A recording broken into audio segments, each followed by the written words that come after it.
Hi, welcome to another edition of Luthier's Lair. This is going to be part 2 of the bass double header, and in this part I'll be sort of showing things out of sequence. I've already, there's 2 basses being built, by the way, if you haven't seen the first part. The first bass is the Gas Bass Falcon bass, and the second one is the Gas Bass Scorpion bass guitar. I'm further along with the Falcon than the Scorpion, but they're sort of being made in parallel. But I'm going to show you sort of out of sequence. The Scorpion's already been routed and cut and stuff like that, so let's get on with it, shall we? And we'll have a quick look at the Falcon first, and then hopefully sometime during this episode, maybe not because I'm still waiting on stuff coming in, supplies, is we're going to have a look at beginning to make an LED inlay neck, so that should be a lot of fun. Okay, so let's get on with it.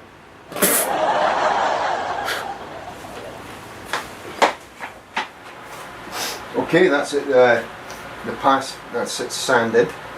It looks a bit stoury, as they would say in Scotland, which is dusty.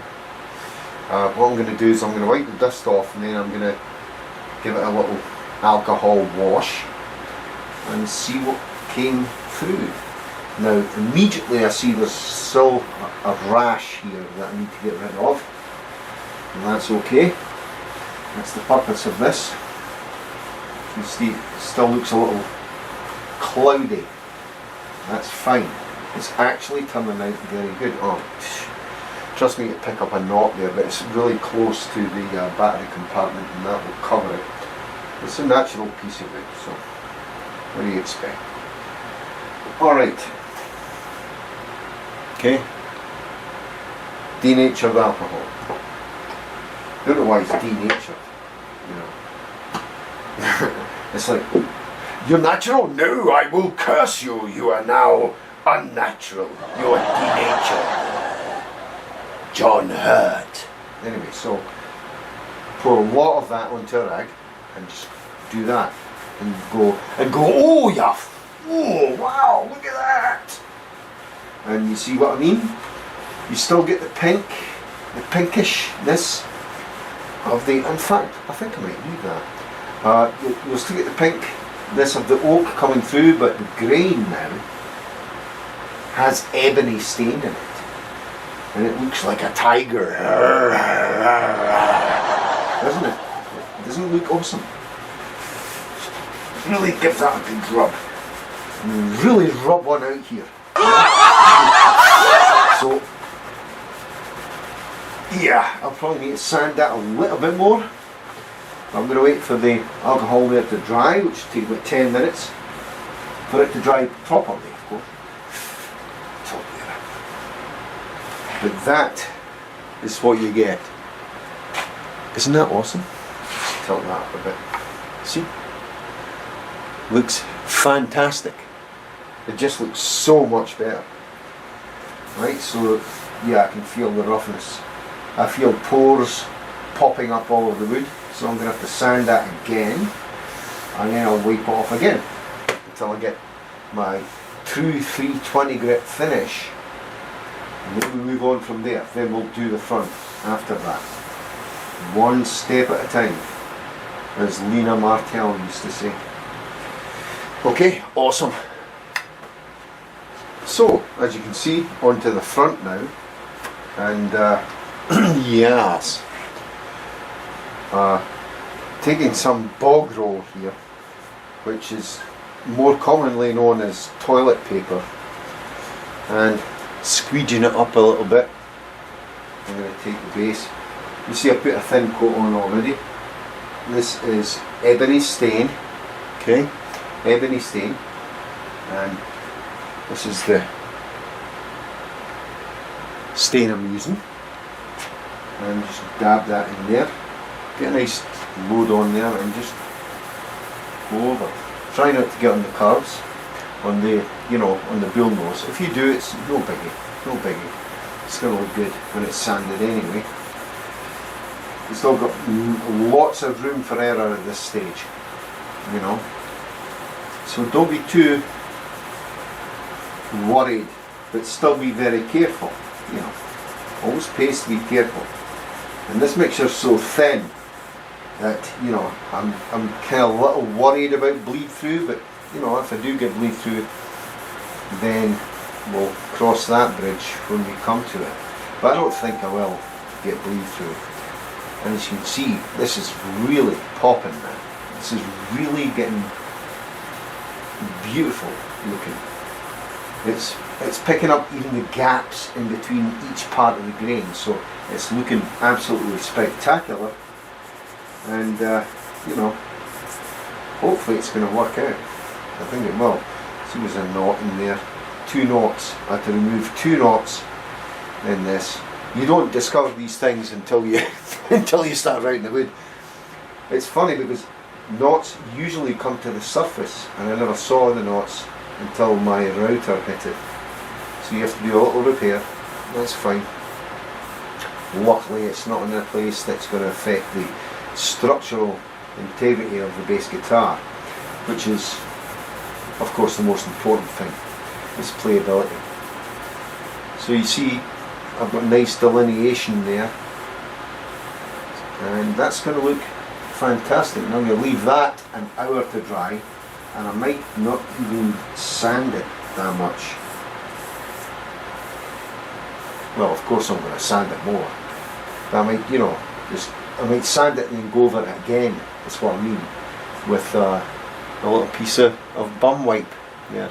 This is just regular bum wipe, you know, like you used to be able to buy at superstores and supermarkets and stuff like that until COVID, and now it's, I would say, the price of bum wipe.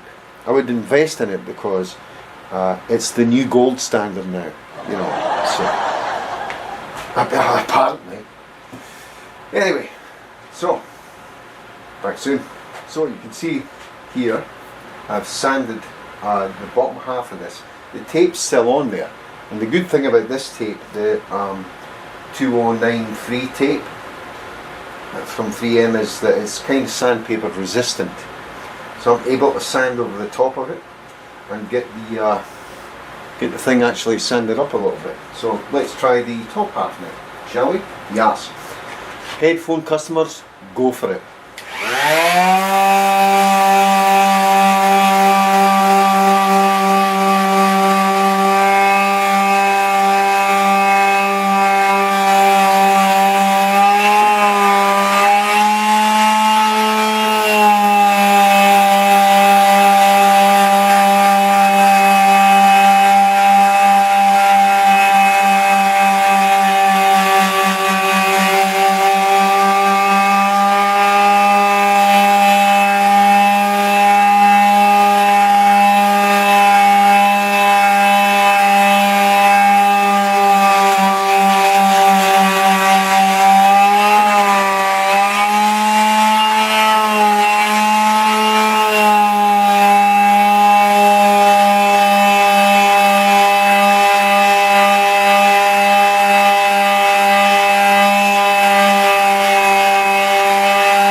As you can see, I was wiping the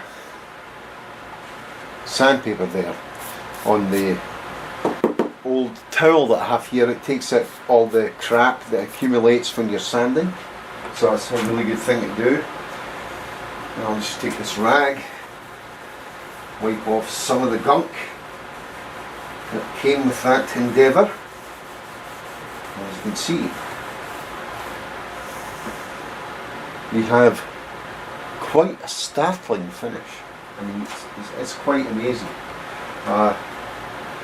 Go further though, you need to get a microfiber cloth that is a complete drunk because it takes alcohol all the time. It's my favourite cloth. I don't know what's going to happen actually when I lose this cloth to wear and tear. It's going to suck. But anyway, there you go. There it is. Is it not? Yes. Or is it? Or is it not? See? Pretty damn easy to get a really good finish if you know a couple of tricks. That's all it is really. It's just a couple of tricks. I'll probably go over this again with the sander, very lightly this time though. You know, not as aggressive as I did there. I know I said just to touch the wood when you're sanding it, but you know, go with your feel, go with how you feel, how you think things are going to pan out. You know, it's all about touch and feel and all those things that are part of Me Too movement. God, I'm going to get banned for saying that, right? Anyway, it was a joke. We're still allowed to make jokes in this day and age, aren't we? Anyway, there you go. Look at that. Isn't that absolutely effing nice? Effing nice. And I hate the word nice as well. I should never have used that. So I know where I need to sand still, because there's still some pink not really showing through here, but there is a lot of grain there, so I'm not going to go too deep with it. I'll just sand that off. I'm going to wait a good 6 hours now before doing another sanding on this, just to make sure that the stain has settled, everything's really good and looking nice. So yeah, there we go. I think now though that is enough ebony in the grain, so now I can sort of take this stuff off and see if it survived. Oh yes, no bleed through, no bleed through. It's going to take a pickaxe to get this part off. There we go. Lovely. The poplar is untouched. I love this tape. 3M are a bunch of bastards. They make brilliant tape. They really do. They know what they're doing when it comes to tape. Pick that up. See that? Look how that's coming through now. Stark contrast. I'm going to put a natural stain on this after I'm done with this. It's just, no, I've got to get this down to about 1500 grit before I put a nice natural stain on it, sand it again, and then put sanding sealer on it. I'm going to have a surface that will take tung oil like there is no tomorrow. No tomorrow. That's the absolute truth about that. I'm absolutely telling you, absolute magnitude of a star. Yes, indeed. Before it. See, look, and shit, this stuff is really hard to come off, which is better than it being easy to come off. Because if it was easy to come off, there would be bleed through, and there is, as you can see, there is no bleed through at all.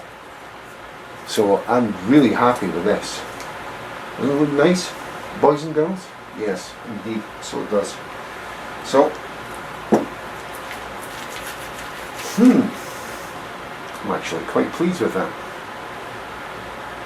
Back soon. Hello up there in the sky. Yes. Well, we got to the stage now where I did a test fit of all the hardware. Everything's lining up. You probably saw my procedure in the video in the Limba Scorpion of how to align everything. I'm going to show you test fit 2 of this build, not test fit 1, like I did in the Limba Scorpion videos. We're at the stage now where I have 4 coats of sanding sealer on the wood, and it was all sanded down now to 1500 grit, and with sanding sealer, and I can still sort of feel the grain, which is what I want. With every falcon, you can actually feel the grain in the wood. and this is a natural finish, not dyed, so it's going to be tung oil that I'm going to be using to finish this. So that's where I'm going with this. So I'm just going to sort of put this rag in here right now. I don't want any in there just now, so that's what I'm going to do with that. And the mix, of course, I made a thin mix of tung oil, 50% by volume tung oil and 50% by volume mineral spirits, odorless mineral spirits. So again, same thing applies. This is nice and smooth now with the sanding sealer in it, sanded down to 1500 all over, and we just dip the rag in there and long strokes again and smoothly apply the first coat, just like that. It should not take long to apply this first coat.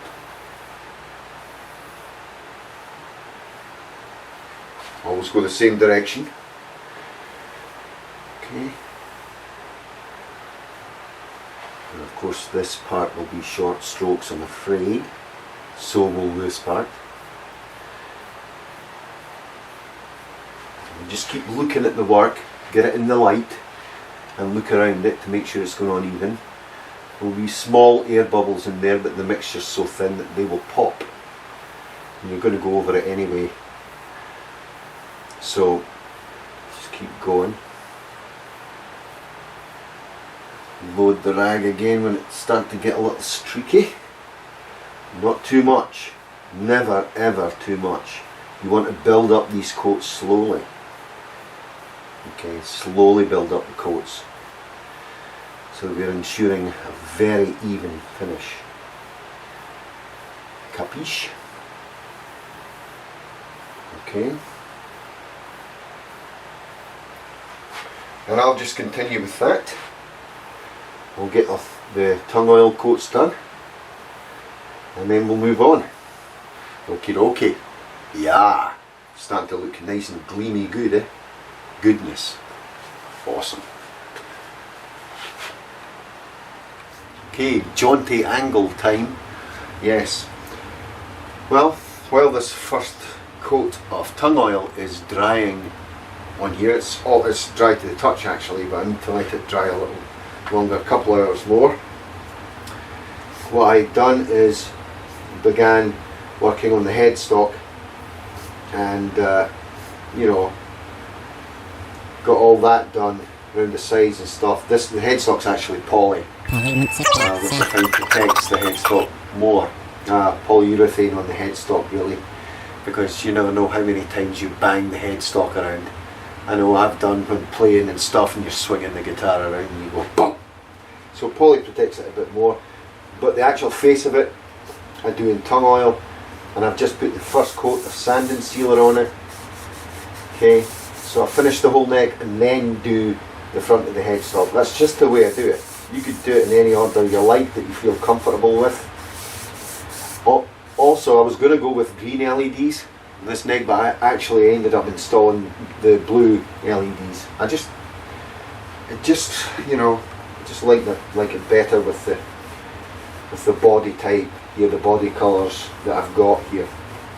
The green might look okay, I don't know, but I put blue in instead. This plastic nut here is temporary because it's going to be a brass nut that goes in there. When I'm doing finishing, I put an old plastic nut in there just to make sure I don't get any gunk into the housing joint for the nut. So that's the first coat of sanding sealer on that, sanded down, and it is as smooth as a baby's bottom. And now actually I'll put 3 coats on the headstock because it's not as porous as oak. So I'll put 3 on this, and then we'll laser engrave it, and then we'll finish it with tung oil. Okay. Catch you later. Okay, as promised, I'm going to show you how to make a neck that has LED inlays in the fingerboard. But first off, what I really need to do is make a new jig for myself. Before I was just using a series of clamps for routing and stuff, for like routing the truss rod channel, all that sort of stuff. It wasn't really good enough. The setup took too long, so you know, needs as must. We should make a jig. Now this jig, here's one part here. This is a side rail which will go along the main platter of the jig. So, and what are these pieces? Well, this has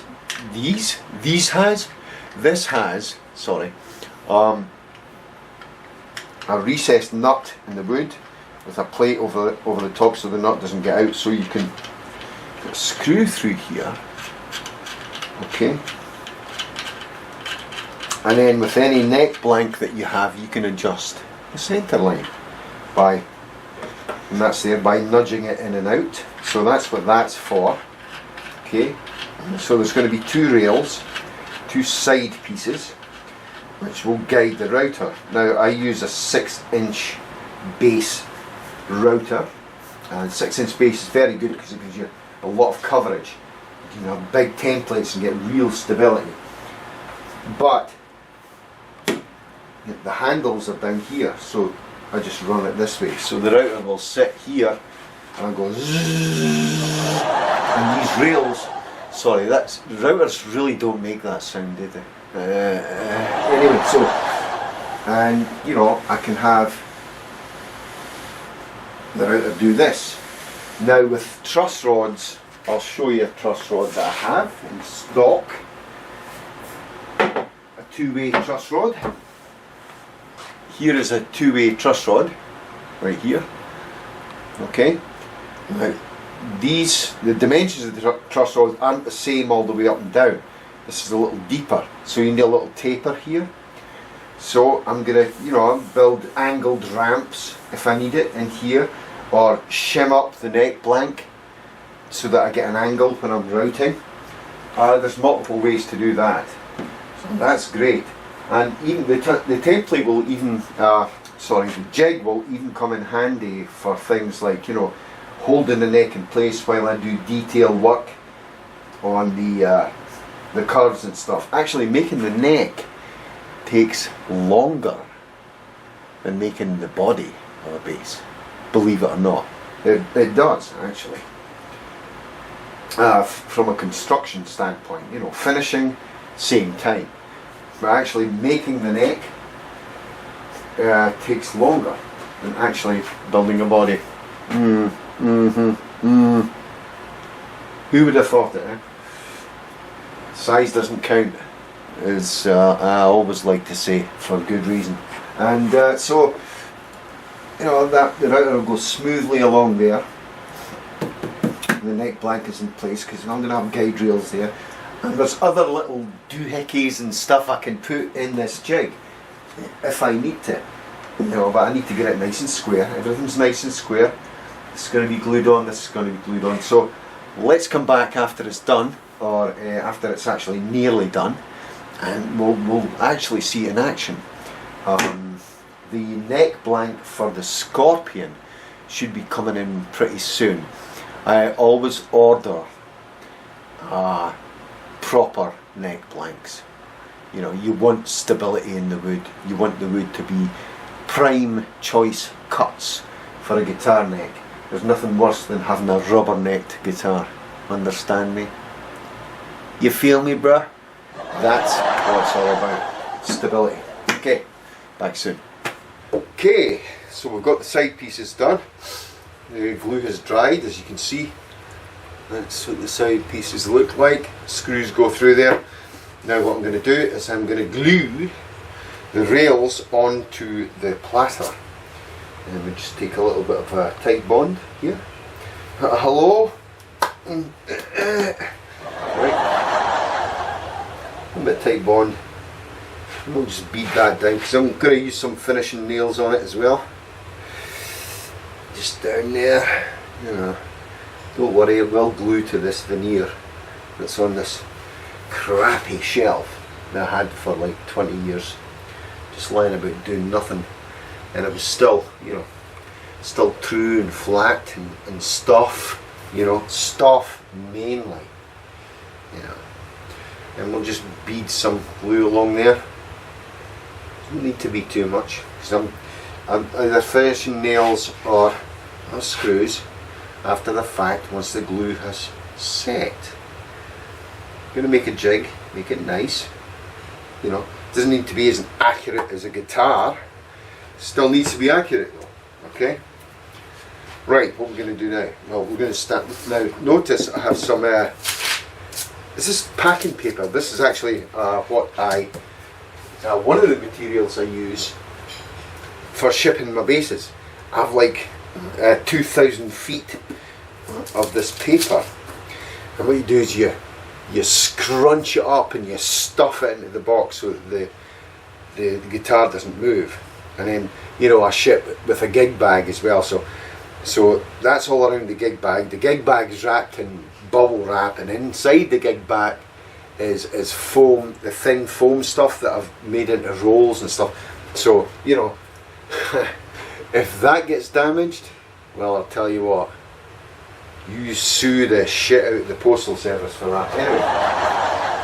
Anyway, so what's next? Oh yeah, stick that up like that. So I've got the brown paper there, so that's going to be okay. This is slightly warped, but when I clamp it, it will not be. And then this one up like this. Now I'm just kind of winging this jig right now. I thought about it, and it made most sense to me. Now I get a very long clamp, and I go here first, and I romp it up. I don't care if I squeeze the paper, actually. Just little turns. Actually, I'll pull that out a bit.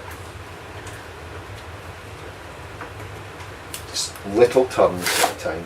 And over again. Yeah, I'm kind of solid with that. Just push that down a bit. There we go. Okay, that's gripping that side.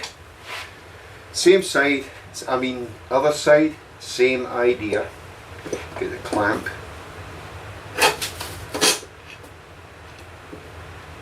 Push it in. Just romp it up a little bit. Okay. Kinda loose, that's okay. It's not bad. Okay, now these two clamps I'm going to use like this. I'm only going to use 4 clamps on this because, like I said, I'm going to be using finishing nails on it anyway, so it's not a big deal. I'm going to make it like that. See the idea? Okay. Right. That's slipping slightly, so just. You can have overhangs to do this. I don't have a bench really to make overhangs and stuff to get the clamping correct first time, but you do have a lot of play time with the glue, so you have like 10-15 minutes before it tacks up. And that's a Tight Bond Ultra I'm using for this, not the normal stuff, the Ultra, so I don't want this to go anywhere ever. I use regular Tight Bond on my necks when I glue the fretboard down, because somebody might want to steam off the fretboard for some reason, which is always the case. And now I can lift like this. See the squeeze out? Squeeze out, the glue squeeze out doesn't go on my bench because I've got the brown paper there. Now I can really go to town. I'll get that clamp working, boys. I'll get that clamp working. Alright, so that's pretty good. Now I will loosen this one at the end. I don't think you can see that, but I'm loosening this one. I'm going to bring it around the end here, if I can actually. Yes, I can, and I can screw it up too. But here, so we'll clamp that one down too. Tighten it up. Give it a nice tighten, and then down to here. It's like making a piece of furniture actually. Bloody angle, boys. rotate this, slide it out a bit, rotate, there we go, back down, and that gets tightened too, really tight, really tight. Sure, oh, really tight.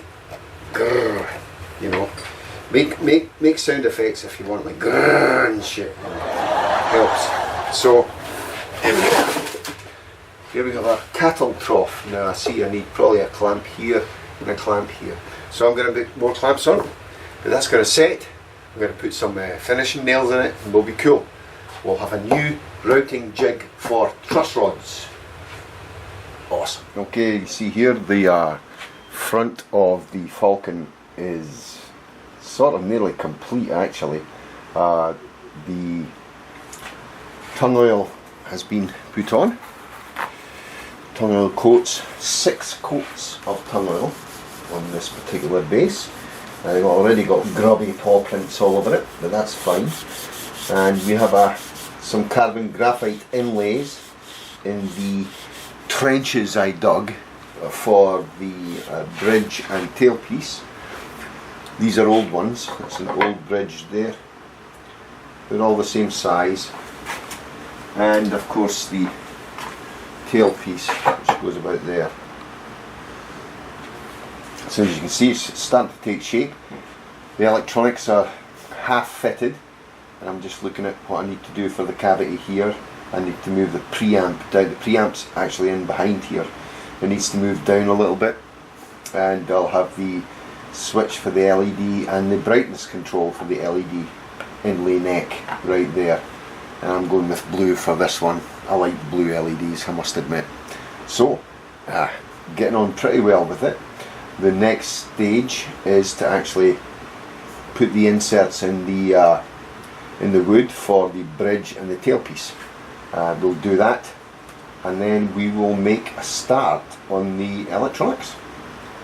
Not before we test fit though. I'm going to do a test fit number 2 once these things are in place, just to see that we're ship shape in Bristol fashion. Okay, awesome.